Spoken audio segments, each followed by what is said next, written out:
Welcome to the Oh Hell No podcast, where Kay Nicole delivers a daily dose of inspiration by discussing passion, purpose, and struggle with people who are living their best life doing what they love.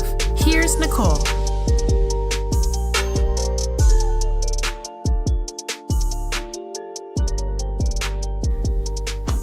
Hey everyone, welcome to another episode of the Oh Hell No podcast. Today I have Michael Taylor. He's a motivational speaker and CEO of a publishing company, and he's also an author. Welcome, Mr. Taylor. Well, glad to be here, Nicole. Yes, I'm so happy to have you. So you wrote a very interesting book called Shattering Black Male Stereotypes, Eradicating the 10 Most Destructive Media-Generated Illusions About Black Men. And we're going to talk about that today. But before we jump into the book, I want to start off with talking about you a little bit. And in the book, you start off by saying that you were living the American dream until, some things happened in your life to kind of, put an end to that. So I kind of wanted to dive into the American dream. What was that for you at that time of your life? Well, see, the American dream is actually a trap because the American dream says if you have the house, the wife, the 2.5 kids, the 401ks, then you've succeeded. And I basically bought into that hook, line, and sinker because I had all of those things. And by society standards, I was pretty successful. But then after about 7 years, that dream turned into a nightmare as I went through a divorce, bankruptcy, and foreclosure. And so I had to start asking myself some deeper questions. And along the journey, one of the things I found out was one of the reasons why my life wasn't working is because I bought into what society says I was supposed to do in order to be happy. And it wasn't until I went on my inner journey of transformation that I found out that that was a lie, first of all. But more importantly, I found out what's really important. I found out what my passion and my purpose in life is. And now I try to share that with others through my writing. Nice. Wow, I love that. So what were you doing professionally before you realized that that really was not your calling? Well, I was working for a company called McCoy's Building Supply, and it's a building material center. And interestingly enough, I was the youngest manager in the history of that company and only the second black male out of about 60 years.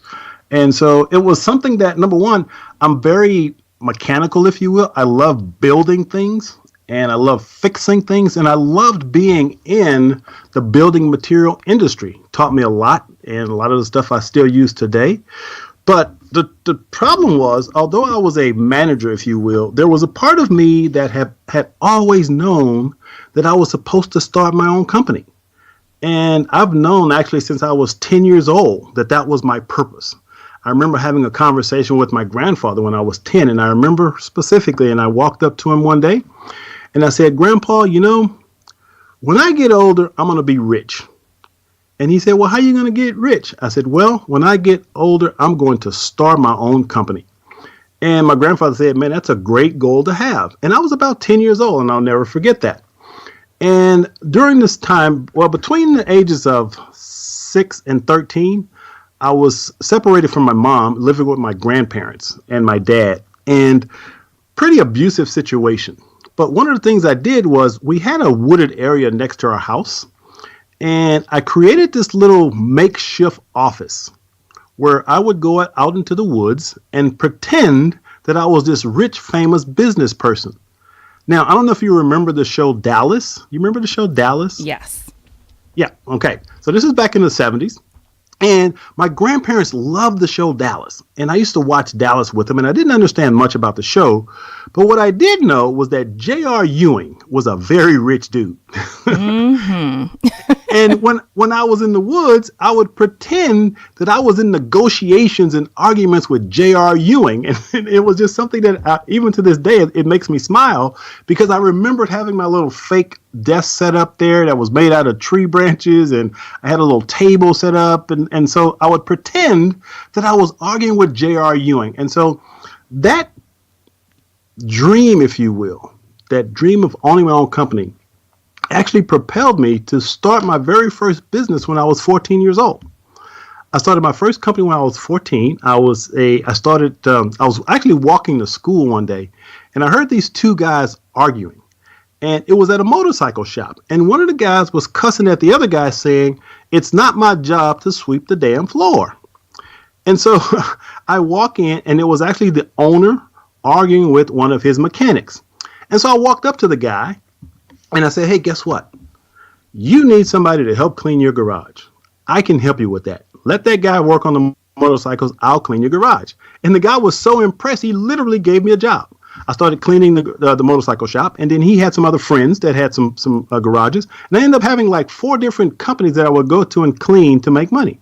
And I didn't know it back then, but I was an entrepreneur at 14. So I've always known that I wanted to be an entrepreneur. When I was working for that building supply company, I was a manager, but I wasn't my own boss. So internally, I knew that I wasn't doing what I was supposed to do.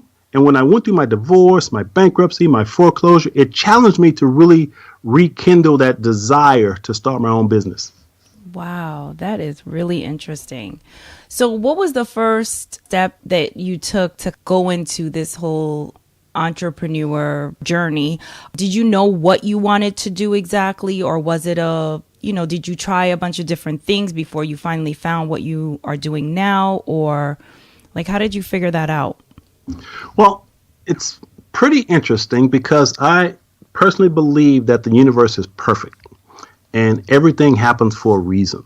And if we open our minds and hearts to it, then the universe will guide us to do exactly what we were put on this planet to do. Well, it just so happens that during the darkest period of my life, I was extremely depressed. I had been homeless for 2 years and my life simply wasn't working. But then I made a commitment. I made a promise to myself.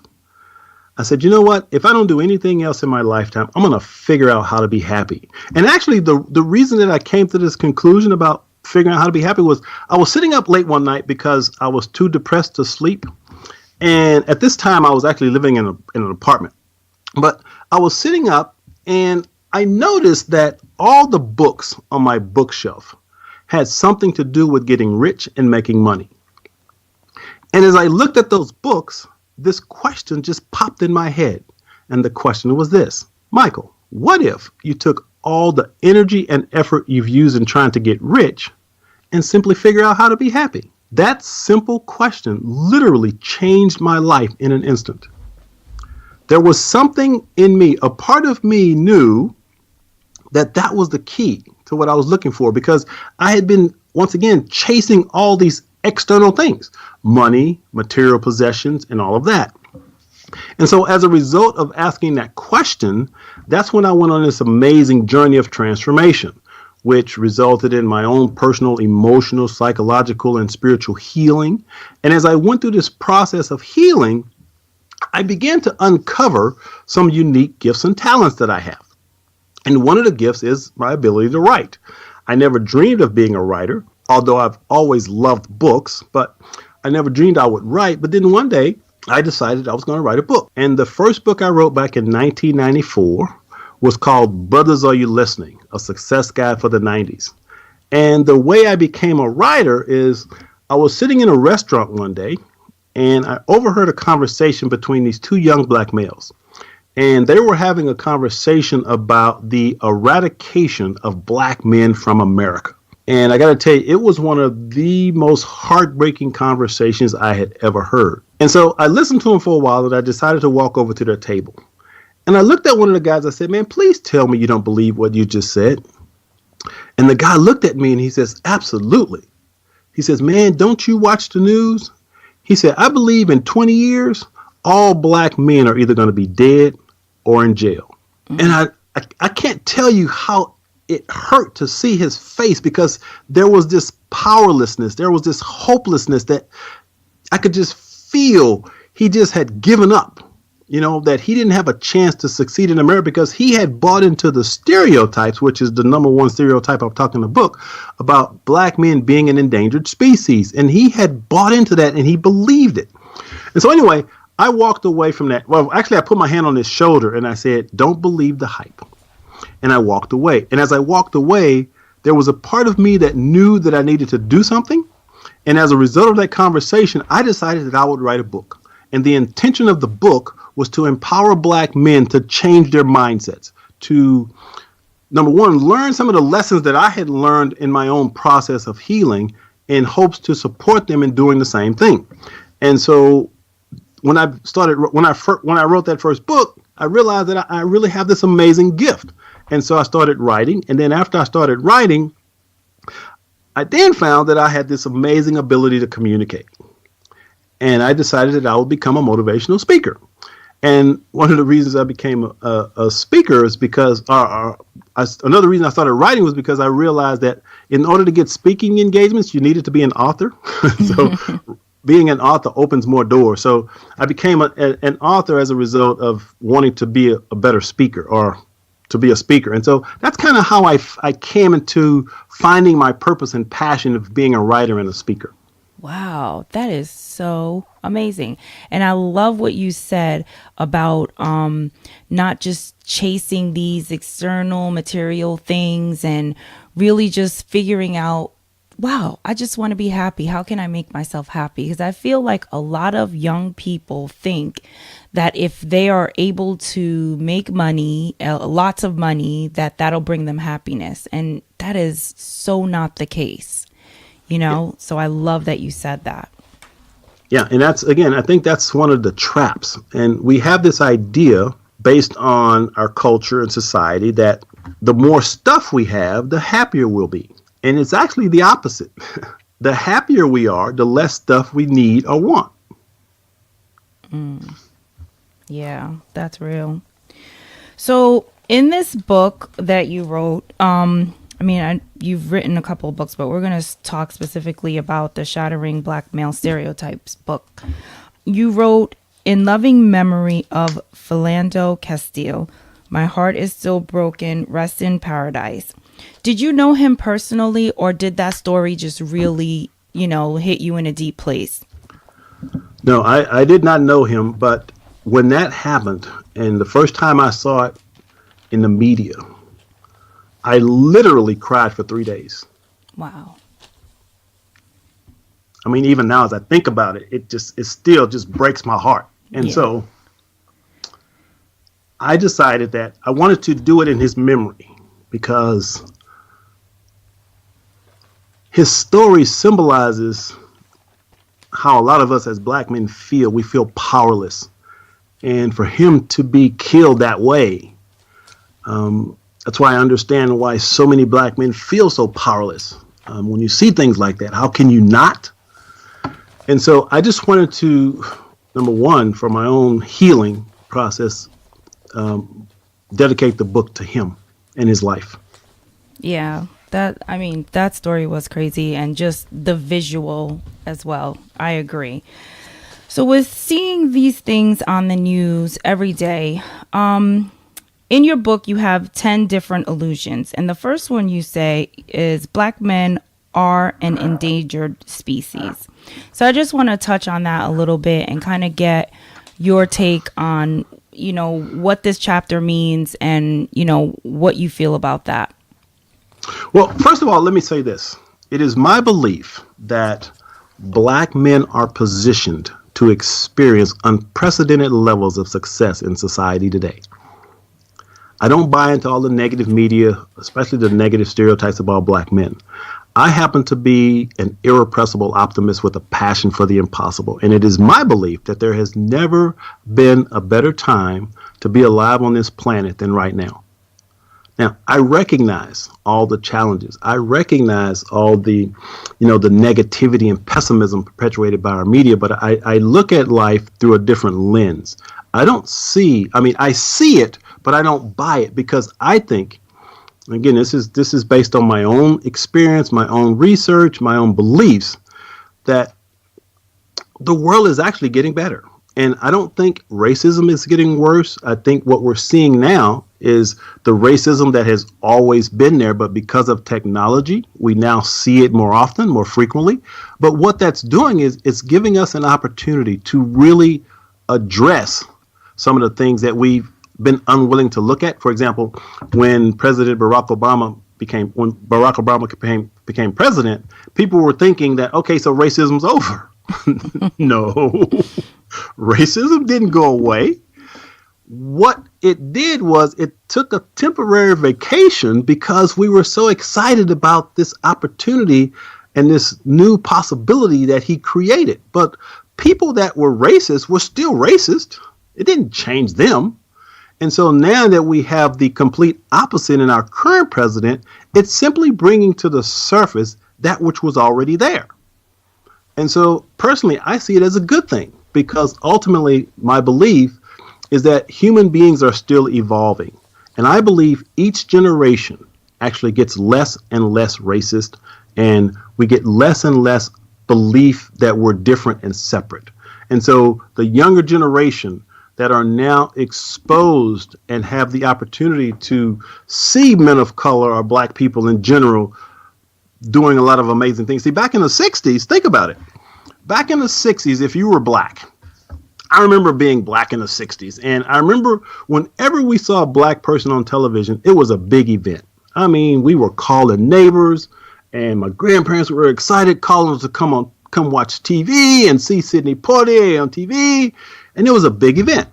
Now, imagine what would happen if you happened to be white. You didn't know any black people. Where did you get your beliefs and perceptions about black people? From the media. Well, what was the media showing? All the negative. And so white people projected this idea that we were somehow different, somehow less than, all the negative stuff that we know about. But families, generations passed that down through their families. Well, because if you didn't have an exposure to black people, where else were you going to get the idea, right?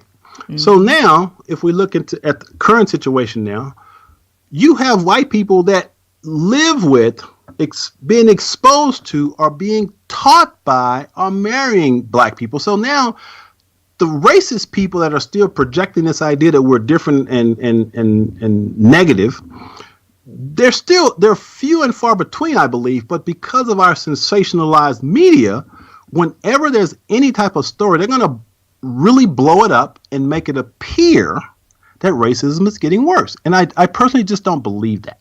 And so the whole intention of this book, and the reason why it's so important for us, especially as men of color, to recognize this illusion that, number one, black men are not an endangered species. As a matter of fact, I personally believe we're doing better than we ever have. And I can put some statistics out there, but I think statistics are worthless for the most part. But there's lots of things that are pointing to things are definitely getting better. So I personally believe that we're on a positive trajectory. But the key for us as men of color is to be willing to change our inner narrative about ourselves. Because we have no control over what the media is going to put out there. But we do have control over how we think and how we act.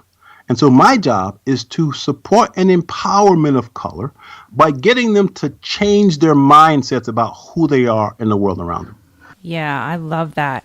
So I just want to say, each chapter starts with like illusion number 1, and then it goes into a subject matter, and all of the positivity is there to show you why it's an illusion and what you can take from it.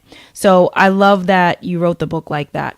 I want to talk about black men cannot be monogamous, because I think this is a big myth, and it really annoys me when, people say that. When people just say in general that like, oh, all men, they're all like that or whatever, and especially black men, and so I want to touch on that a little bit. I'm married, and my husband is monogamous, right? So I feel like, okay, he's not an anomaly. Like, I feel like there are people out there that are happily married and enjoying black love. So please shed some light for our listeners. Sure. And again, people make these blanket generalizations, right? And especially when it comes to black people. When you look at in the book, I talk about what I call the CWBS. The CWBS is what I call the collective white belief system. And so if you take some basic math, it should be pretty easy to figure something out. And this is my conclusion.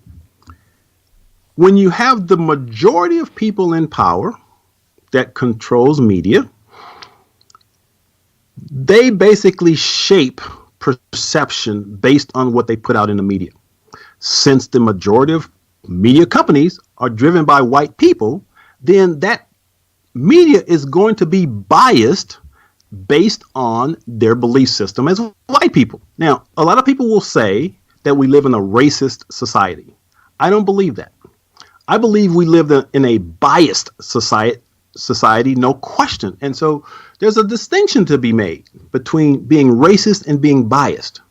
For me, when I think of someone who is racist, I think of someone who hates another race simply because of their race. And so the people that's running the media, I don't think they hate black people. I think they have a bias because they're providing what they think is what their customers want. Most of their customers, who happen to be white simply by sheer number, are asking for certain things. And we have to understand that collectively, this country absolutely loves violence. Okay? Loves violence. And so we hear the term, if it bleeds, it leads. Well, see, that's all part of that collective white belief system because, once again, we only make up 13% of this country. So we're not creating the content for the most part, and we're not the ones viewing the content as much because we're such a small percentage. So my point here is that when you look at blanket generalizations, like black people are this, black people are that, that's driven by the CWBS, the collective white belief system. And it is our responsibility as people of color to not act consistent with some of the things that they put out there for us. Now, when it comes to black men and monogamy, there's a couple of the reasons why I think that belief has been spread. For example, if we go back to the 70s, and I don't know if you were around back in the 70s, but if you go back to the 70s, black men were always portrayed as pimps and hustlers. Mm-hmm. When you look at the blaxploitation films, and amazingly, when you think about blaxploitation films, white people really thought they were doing us a favor by putting black people on the screen. Didn't recognize, because of the CWBS, they didn't recognize that what they were doing were perpetuating stereotypes. But that's a whole different story. But anyway, so when you look at the pimps and the hustlers, we were portrayed as that, which obviously a pimp isn't going to be monogamous, right? Right. So you move into the 80s and 90s, rap music becomes prevalent. And what do you see on television? Rap videos. And what do you see in rap videos? This whole idea of all black men being players, meaning you can't just be with one woman, man. You gonna lose your player card if you commit to one woman. But see, that's really a small percentage of us. The overwhelming majority of us, I believe, let me say this. All of us are capable of being monogamous. Monogamy is a choice. But what we as men of color have to do is to be willing to look at and address the things that may be keeping us from being monogamous. Because it is my belief that infidelity is always the result of some unresolved emotional conflict.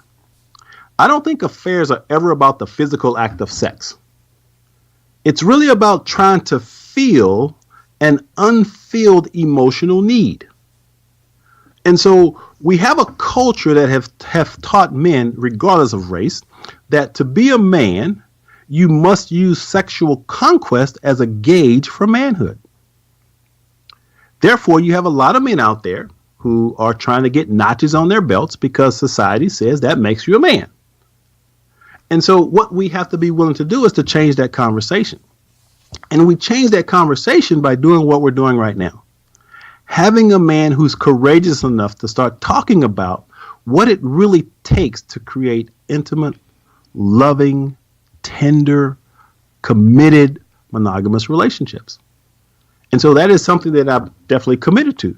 I challenge men of color to recognize that, first of all, I love being married, personally. I absolutely love being married. Now, this is my second marriage. When I got married the first time, I was absolutely clueless. I was 21 years old. I was too immature. I wasn't ready to be married. I was basically, again, on that societal roller coaster that said, in order for me to move up the corporate ladder, I got to show them that I'm responsible. So by being married, and they're going to see me as a responsible, and it gives me a better chance of climbing the corporate ladder. And I was caught on that trap. But what I know is, when done right, marriage is awesome. It's absolutely amazing. I've been with my wife for 20 years. We've been married for 17. And, a lot of people they'll say that they're married, and then they'll say, well, but we have our challenges. Well, of course we have challenges in our marriage, but my marriage, to be honest, has been blissful for 17 years. I absolutely love and adore this woman, and we have an amazing connection and relationship. And the reason that we do is because I took the time to figure out and understand what was keeping me from being able to commit emotionally to my wife. Very few men are willing to do that, to really look at what it is about them that they need to change or grow through to be able to create these types of relationships. And I think that's one of the biggest challenges we have in our community, being willing to do our interpersonal work that allows us to create these types of relationships. Wow. Listen, you just dropped a whole bag of gems. Okay. And I don't even have anything to say because it was so facts all across the board. Yes. Unresolved emotional conflict. I always say that. Like, people just don't cheat just because of nothing, Like, come on, people. Let's be smart here. So let me, I'm going to share something. This is really simple. I love simplicity. So for those who are listening, I want you to think about this. This is really easy. When we first meet somebody and we start dating, there's this feeling, this energy. We may not be able to describe it. Some people say I'm falling in love or whatever. But for the most part, let's just describe that feeling as happy. Okay? Mm-hmm. We're just happy. We're happy to be with that person, right? So we're happy. Now, once we get together, and then the little things started coming up that starts to irritate us, and we get triggered by a lot of different things, and all of a sudden that happiness starts to fade. Okay? So if we look at our relationship like a bank account, when we do things that make us happy, it's like making a deposit.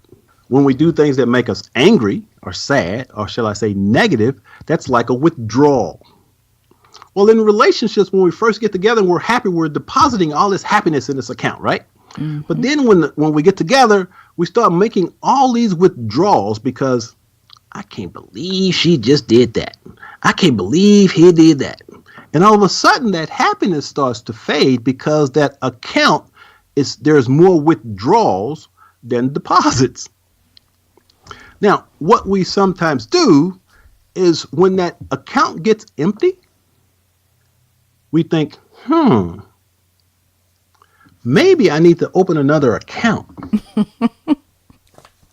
And so we find somebody else because initially that happy feeling comes back. So you meet this person, you feel that happiness, and you go, I'm going to just deposit some happiness into this account. But you still haven't closed the other account. The other account is open, but it's overdrawn. Right. And it's really overdrawn now because you're now taking your emotional energy away completely. You're depositing it into another account, and that happiness is there again. And then you think, oh, I'm happy over here now, so now I need to close this account. So then we move to the next relationship. Now, some people don't close the account. They just open a new one and keep the other one open. You with me? Mm-hmm. Okay. So you move into this new account, and that feeling, that happiness is back. And you think, oh, yeah, this is the one. And all of a sudden, you think, okay, this is my soulmate. But then you hook up with that one, and those little irritations start coming up. All of a sudden, you start making withdrawals from that account, right? So this vicious cycle that what we're trying to do is keep that happiness, that feeling of happiness. But most of us don't know how to add back to our accounts once they're depleted.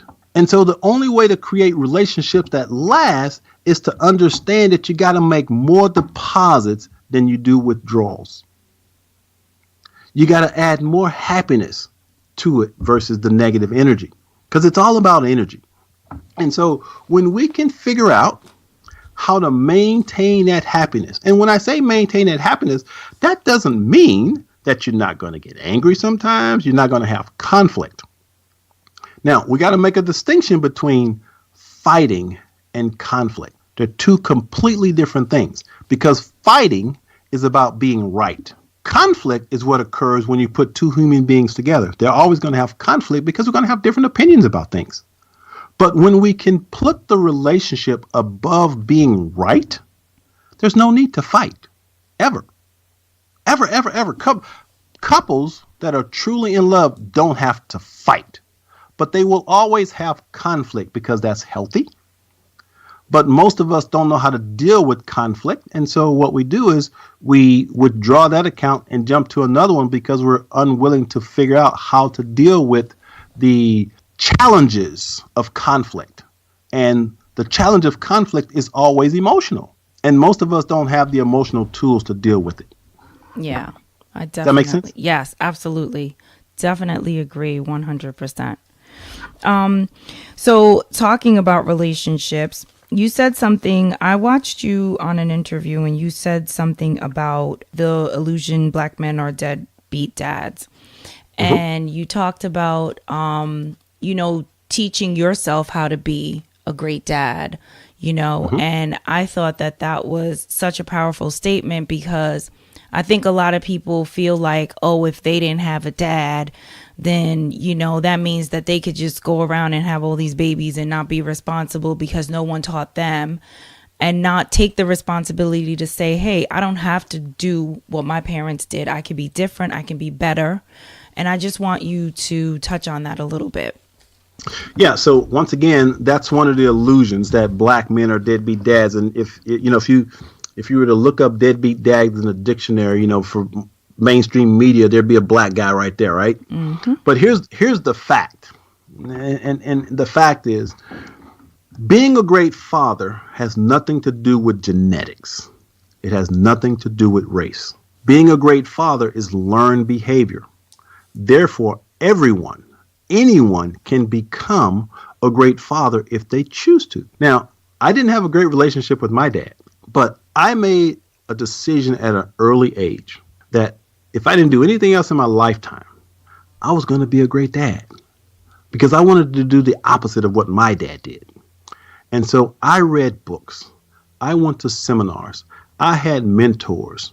I learned how to become a great dad. And so I have 3 amazing kids. My daughter's 32. I have a son that's 35, and I have a son that's 38. And so right now, I can talk to my kids about anything.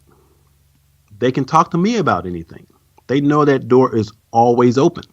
And now I don't take all the credit because I got to give my former wife some credit, because when we divorced, we made a commitment together that we were going to work together to make sure that our kids were not impacted by the divorce. So my former wife didn't talk negative about me.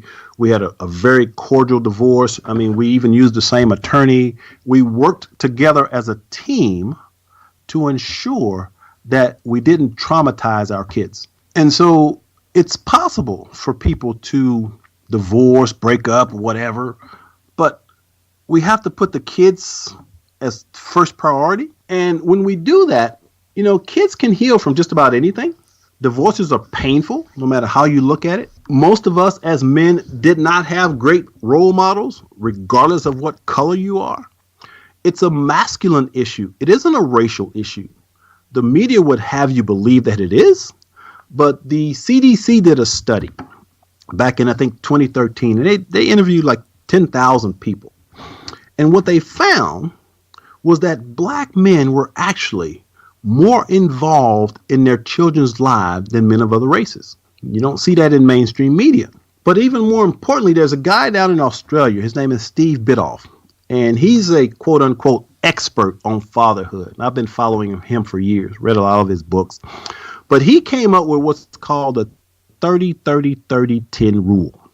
And what he says is, if you put 100 men in a room, regardless of race, religion, socioeconomic status, if you put 100 men in a room, he said 30% of them, or 30 of them, will have absolutely no relationship or contact with their father. He said 30% of them would have what he calls an estranged relationship with their father, meaning the father may be in their lives in some way, but they don't really have a connection at all. And then he said 30% of them, another 30 men, would have what he calls a holiday relationship with their father, meaning the father is in their lives consistently, and yet they really only communicate on holidays. And then he said only 10% of men would have what he calls or considers to be an emotionally, spiritually, psychologically healthy relationship with their fathers.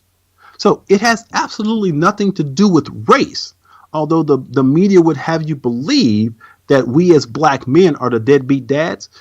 This transcends race. And as a coach, I mean, I've been working with men for more than 20 years, and I've coached men of all ethnicities and all races, and the challenges are the same. We deal with the same issues.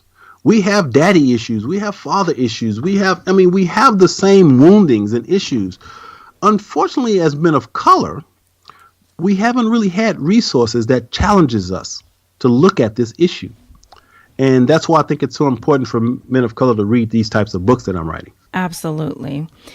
So who do you want to read this book, and what do you want the readers to take from it? If they could get one thing, if they can grasp one thing of all the chapters and everything that you say, what do you want them to get?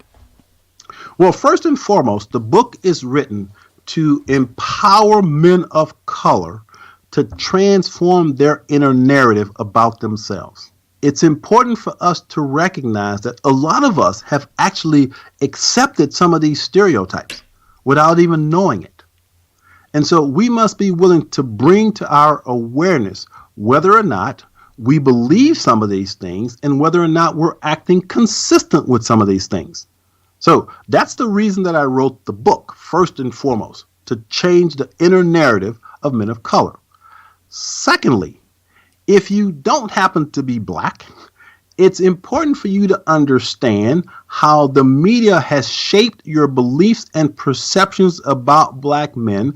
And what this book does is gives you an opportunity to look at your own internal biases and prejudices and stereotypes that you may be holding about black men.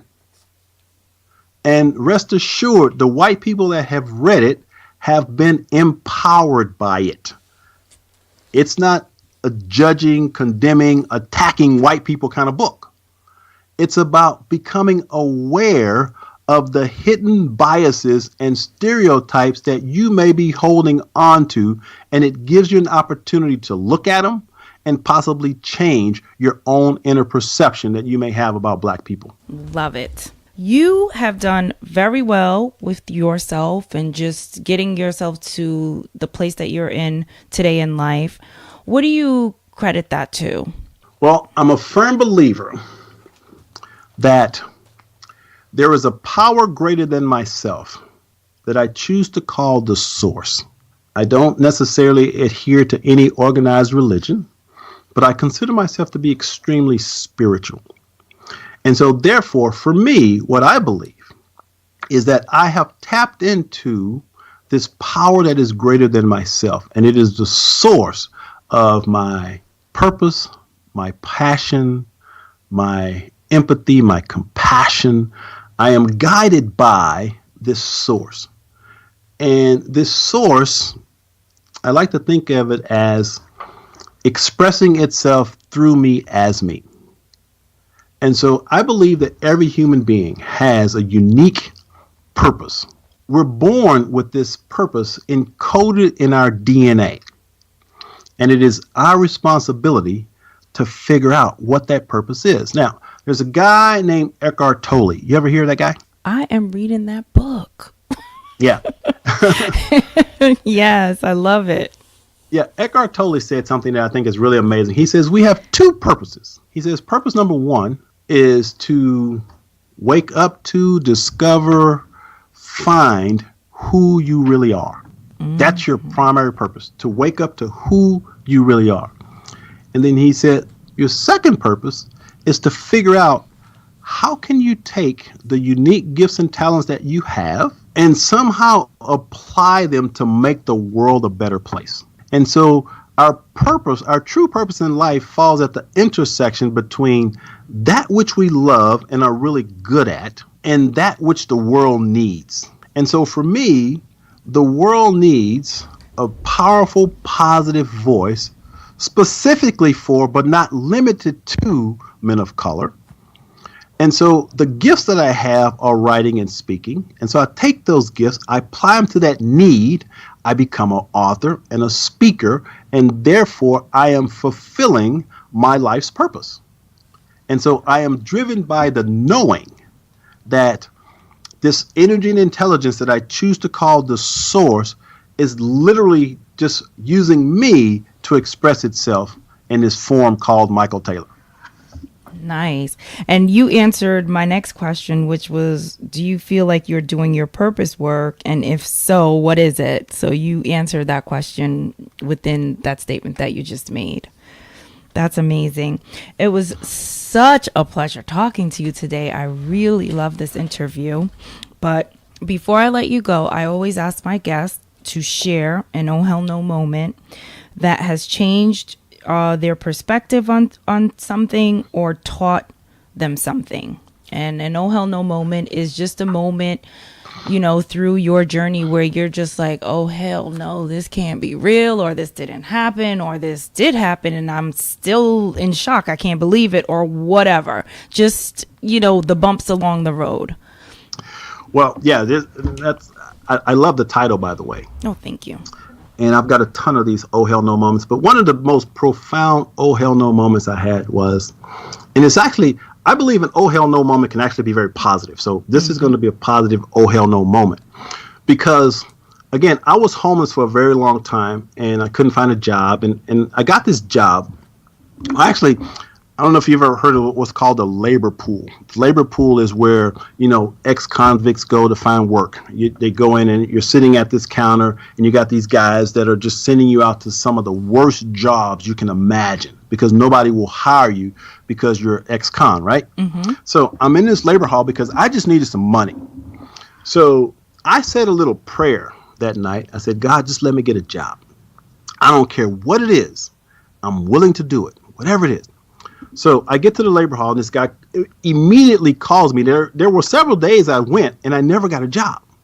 But after I said this prayer, this guy called me almost immediately. And I said, okay, God, I got it. You're answering my prayer. So I get in my car to go to this job. And the job was at one of those, you know, those porta potty toilets? Mm-hmm.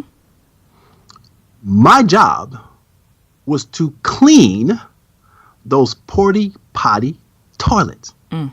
Now, my first reaction was, oh, hell no. Right. Oh, hell no. I ain't cleaning those toilets, right? Mm-hmm. But then there was a part of me that said, wait a minute. My prayer was that I got a job. I have a job. So who am I to judge what the job is? So all of a sudden my attitude shifted and I said, okay, I can do this. Well, interestingly enough, I'm cleaning the toilets and all of a sudden it starts to rain. And I'm not talking just little rain. I'm talking torrential downpour. So I run into the office and I tell the guy, I say, hey, man, it's raining. I'll wait till it stops raining. And the guy goes, no, we have to take those out right now. I need you to go out there right now and clean those toilets. And I'm like, okay, God, I don't get this. Oh, hell no. Why are you punishing me? Why are you doing this to me? But then, once again, I went back to my prayer. I said, God, thank you for the job. Okay, I'm out there. Now, I'm scrubbing these toilets. It's raining, and I'm smiling because my attention shifted to gratitude. And I said, thank you, God, for this job. I don't like it, but I'm grateful for this job.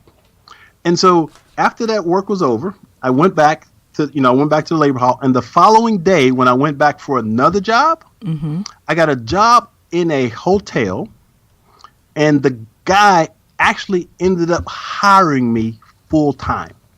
Wow. The very next day. Now, do you think that was an accident? Absolutely not. So prayer works, and my oh hell no moment was rejecting the gift, the blessing that I had got, but then I realized that, I'll accept it, and look at how I was rewarded. God has a sense of humor. Absolutely. So funny. Oh God, it was such a pleasure talking to you. So lately I've been doing like book giveaways. So what I do is I purchase the book and I give it away to, one of the listeners, and I do it on Instagram. So I'm definitely going to do it with this book because I really love this book, and I think that it's important for someone out there to get it, as a gift, because you never know whose life it can change. So thank you for writing that book. And can you please tell everyone where they can purchase the book or just keep up with you and what you're doing, and let us know what your handles are, your website, whatever you got going on? Well, first of all, because I've enjoyed this interview so much, I will send you 2 copies. Oh, wow. Thank you. That you can give away. And for all the listeners who are listening, after this broadcast, the first 5 people that go to my website, which is shatteringblackmalestereotypes.com, the first 5 people that go to that site, sign up for my newsletter, I'll make sure they get a free copy. Nice. See, look at God. That is amazing. So tell us what your website is. So, Shattering Black Male Stereotypes is the website specifically for men of color who are ready to transform their lives and live extraordinary ones. There's a series of podcasts where I interview men of color that are doing amazing things in the world. There's online courses. There's all sorts of audio. It's a powerful resource for all men of color, and actually anyone, to be honest, but specifically for men of color. That's who it's designed for. ShatteringBlackMaleStereotypes.com. Now, for my primary website, it's www.coachmichaeltaylor.com. And I am a person who is committed to empowering people to transform their lives from the inside out. And you can find me on Facebook at Facebook/Coach Michael Taylor. You can find me on Instagram at Coach Michael Taylor. And you can find me on Twitter at Coach Michael T. Awesome. Thank you for listening. Be sure to subscribe and rate the show.